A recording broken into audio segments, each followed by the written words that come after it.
Cette histoire se passe en Tchécoslovaquie il y a une centaine d'années. Une jeune femme du nom de Perel, qui a 2 jeunes filles et un commerce prospère, a une particularité. Elle aime particulièrement son prochain. Elle met vraiment en pratique la mitzvah d'aimer son prochain comme soi-même. Elle vient en aide aux pauvres. Elle soutient ceux qui sont en difficulté. Elle va voir les gens seuls. S'il y a une vieille dame seule qui n'a pas de visite, elle lui rend visite et lui apporte à manger. Elle va voir les malades. Et elle a une particularité. La mitzvah qu'elle préfère, c'est que chaque mois, elle va à la yeshiva de Presbourg, où se trouvent des très grands barourim qui étudient la Torah toute la journée. Elle apporte une petite bourse bien pleine. Et cette bourse d'argent, elle la donne au Rosh Yeshiva, pour sa yeshiva, et lui dit, en contrepartie, elle lui donne une liste de gens qu'elle connaît, qui sont partis de ce monde, et qui malheureusement n'ont pas de famille pour leur réciter Kaddish, pour l'élévation de leur âme là-haut. Donc, son plaisir, sa satisfaction, c'est de pouvoir donner un peu d'élévation, un peu de bonheur à ces pauvres âmes, qui ne pourront jamais la remercier et lui donner quoi que ce soit en retour. Et sa satisfaction est grande, car on sait combien c'est important de répondre au Kaddish.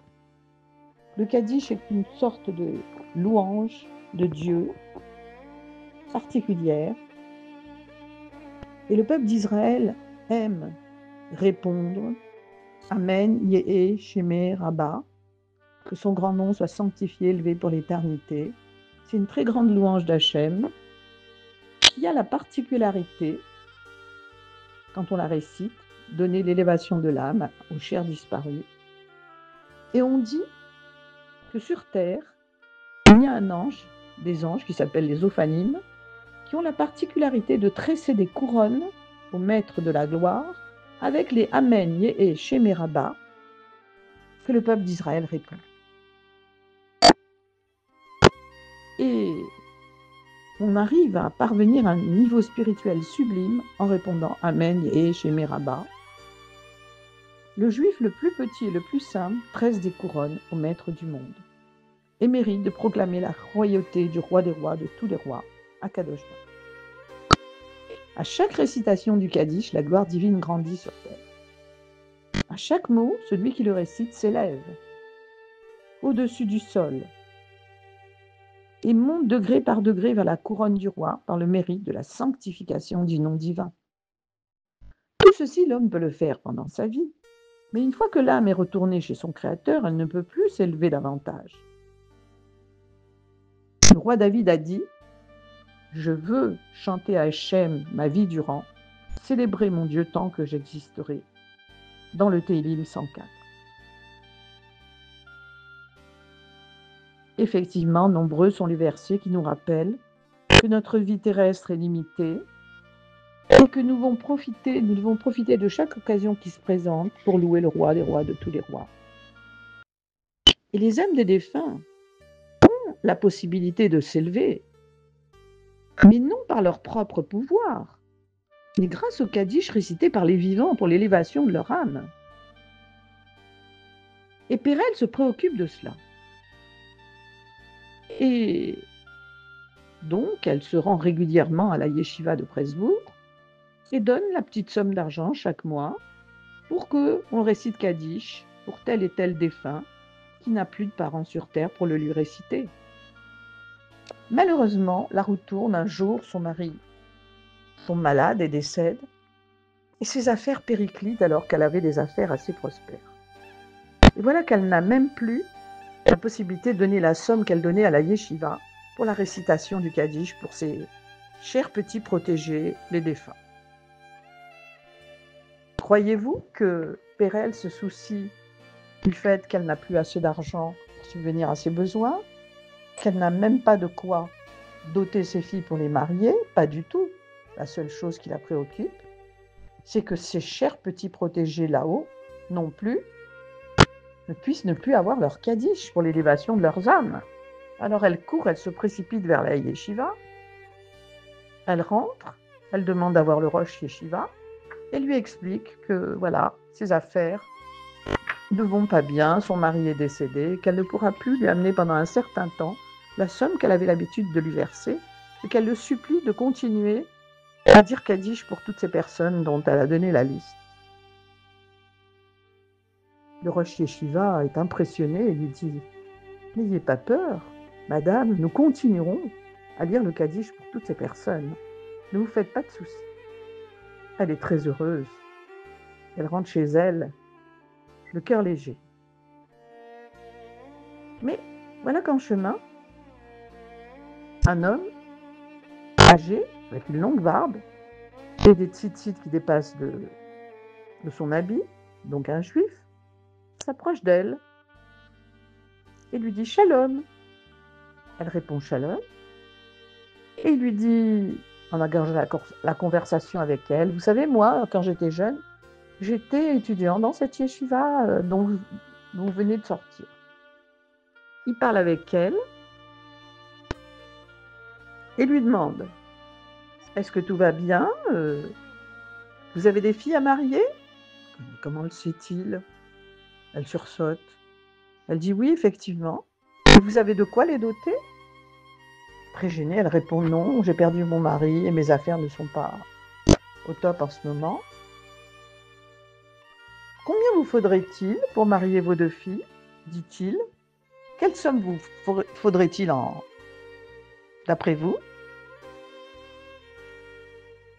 Elle est étonnée. Pourquoi est-ce qu'il me demande cela?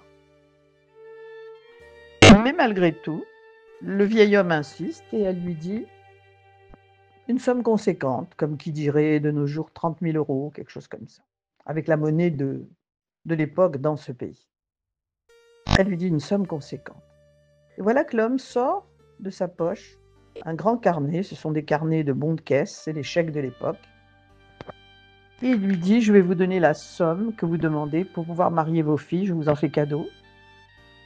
Il l'écrit, il dit, et comme je pense qu'il faut quand même, pour certifier que je vous ai bien donné ce chèque est bien pour vous, et signé de ma main, je voudrais que vous me cherchiez 2 témoins à l'intérieur de la yeshiva. Alors elle y va, elle revient avec 2 jeunes gens, 2 barourim de la yeshiva. Et ce qui est extraordinaire, c'est que le premier d'entre eux, qui raconte d'ailleurs cette histoire, n'est autre que le futur grand rabbin de Jérusalem, Rabbi Yosef Chaim Sonnenfeld. Et le deuxième n'est autre que Rabbi Yehuda Grunwald, le futur grand rabbin de Satmar en Hongrie. À l'époque, ils avaient 18 ans, ils étaient étudiants dans cette yeshiva. Ils ont contresigné le chèque pour témoigner qu'ils attestent que ce chèque a bien été signé par cet homme et remis à Perel à son nom. Perel prend le chèque, le range, remercie le monsieur qui s'en va en souriant. Elle rentre chez elle un peu troublée en disant « C'est sûrement un fou. Qu'est-ce que c'est que ce chèque qu'il m'a fait? Mais qui est cet homme? Et pourquoi m'a-t-il donné un tel chèque ?» Malgré tout, elle se dit « Qu'est-ce que j'ai à perdre? Demain matin, j'irai à la banque, on verra bien quelle sera la réaction du banquier quand je présenterai ce chèque à l'encaissement. » C'est ce qu'elle fait. Le lendemain, elle se présente à la banque, le plus proche de chez elle, et au guichet, quand le caissier voit le montant du chèque, il est un peu estomaqué, il dit « Mais c'est un chèque énorme, il faut que je demande au directeur de l'agence. » Et quand le directeur de l'agence prend connaissance du chèque, regarde l'écriture, regarde le nom et la signature, il s'évanouit, il tombe dans les pommes. Alors tout le monde se saisit de Perel en disant « C'est sûrement une escroc, attrapez-la, etc. » On ranime le directeur et une fois qu'il reprend ses esprits, il demande de lâcher Perel. « Lâchez-la immédiatement, s'il vous plaît. » Et il s'adresse à elle. et il lui dit: vous seriez capable de reconnaître sur une photo l'homme qui vous a signé ce chèque? Elle dit: oui, bien sûr, et les 2 témoins aussi. Il y a 2 témoins de la yeshiva. Alors il lui apporte la photo de son père, qui est défunt depuis 10 ans. Il la lui montre et elle dit: oui, oui, sans aucun doute, c'est bien lui. Alors, le directeur dit en s'adressant au caissier: donnez-lui immédiatement toute la somme. Il est vraiment bouleversé. Et il explique: le vieil homme qui a remis ce chèque à cette dame n'est autre que mon père, qui a quitté ce monde depuis plus de 10 ans. Hier nuit, j'ai rêvé de lui. Il m'est apparu en rêve et m'a dit, avec un air très sévère: sache que depuis que tu as abandonné la Torah, que tu as épousé cette non-juive et que tu as cessé de me dire Kaddish, je n'ai pas de repos là-haut, malgré toutes les bonnes actions et toute la Torah que j'ai faite dans ce monde. Heureusement qu'il y a cette veuve, cette Pérelle, qui me fait dire Kaddish. C'est comme ça que mon âme a pu connaître un peu de repos et d'élévation. Et c'est pourquoi je te demande demain, quand elle se présentera à ton guichet, de lui donner toute la somme que j'ai inscrite sur ce chèque pour qu'elle puisse marier ces 2 jeunes filles.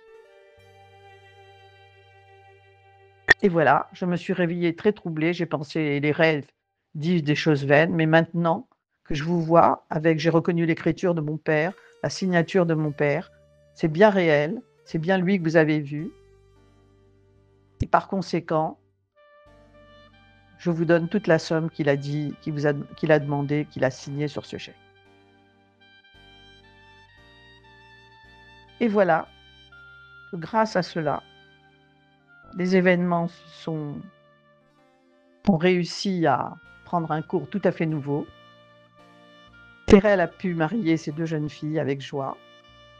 Et le banquier, qui avait suivi un mauvais chemin, qui avait cessé de pratiquer la Torah et les mitzvot et qui avait épousé une non-juive, a repris le chemin de la Teshuvah, a recommencé à étudier la Torah, à dire Kaddish pour son papa et a fait en sorte que sa femme se convertisse au judaïsme afin que son père là-haut soit fier de lui. Et voilà comment, grâce à Pérelle la Tzadéket, un homme est retourné et à son père qu'il avait un peu oublié, à qui il ne disait pas Kaddish, et aussi à son père, le créateur du monde, le roi des rois de tous les rois, qui est dans les cieux. Il est revenu vers lui. Voilà l'histoire.